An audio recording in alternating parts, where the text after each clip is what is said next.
Yo mga idol, kamusta? Sports Talk PH nga pala. Ang banta ni De La Hoya, pag-usapan natin yan mga idol. Ngunit bago ang lahat ay huwag kakalimutang mag-subscribe at i-click ang notification bell button for more sports talk. So dahil nga po sa harap-harapang birada ng Golden Boy promoter Oscar De La Hoya sa kanyang dating alaga na si current undisputed super middleweight world champion Canelo Alvarez, kung saan ibinunyag nito na 2 beses umanong nagpositibo si Canelo sa ipinagbabawal na gamot noong mga panahon na hawak niya pa ito, ay talagang hindi nga po nagpatalo si Canelo dahil agad naman itong bumanat ng harap-harapan na hindi daw mabuting promoter si De La Hoya kasi wala daw itong ibang alam gawin kundi samantalahin ang mga hawak nitong boksingero sa pamamagitan ng pagnakaw nito ng pera sa mga fighters niya. Lo único que hace este hombre es ser una lacra del boxeo, robarle a los boxeadores. Para el que esté con él, meta por favor ahí a sus abogados porque seguramente les está robando. Es lo único que viene a hacer al boxeo. At dahil dyan ay hindi talaga ito nagustuhan ng kampo ni De La Hoya.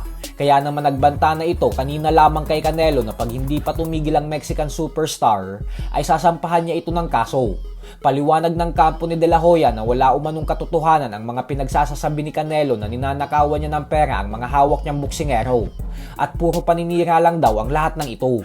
Bukod dyan ay sinabi din ni De La Hoya na dahil umano sa sinasabi ni Canelo ay nasisira ang imahe ng Golden Boy Promotions. Lalo pat parang lumalabas daw na kinukumbinsi nito ang mga fighters na huwag pumirma sa promotion niya. Kaya naman pag hindi umano binawi ni Canelo ang mga bintang nito sa kanya, ay magsasampa daw talaga siya ng kaso dito.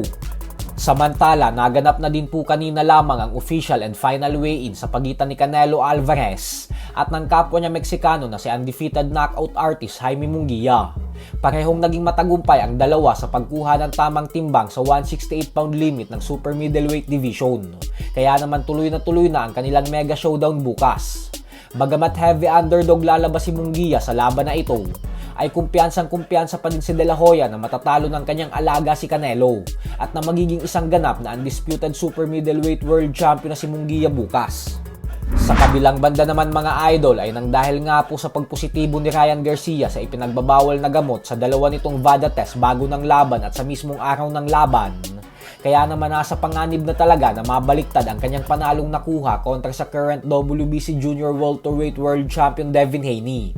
Ito po ay dahil binibigyan lamang ng 10 araw ngayon si Garcia upang patunayan na malinis na fighter talaga siya at na hindi siya nandaya sa naging laban nila. Pag lumipas po ang 10 araw na palugit na ibinigay sa kanya tapos nabigo siyang patunayan na inosente talaga siya, ay opisyal na pong babawiin sa kanya ang panalo niyang nakuha dahil mauuwi na sa no contest ang kanilang bakbakan. Mismong ang promoter ni Devin Haney na si Eddie Hearn ay sinabi kahapon lamang sa kanyang latest interview na agresibo daw talagang tinatrabaho ngayon ang buong kampo ni Haney na maging no contest ang resulta ng sagupaan nila ni Garcia. Kung saan pag nagtagumpay si Haney sa nilalakad niyang ito, ay magiging isang undefeated fighter ulit siya gawa ng mababaliwala na ang pagtalo sa kanya ni Garcia. So hanggang dito na lang po muna tayo mga idol.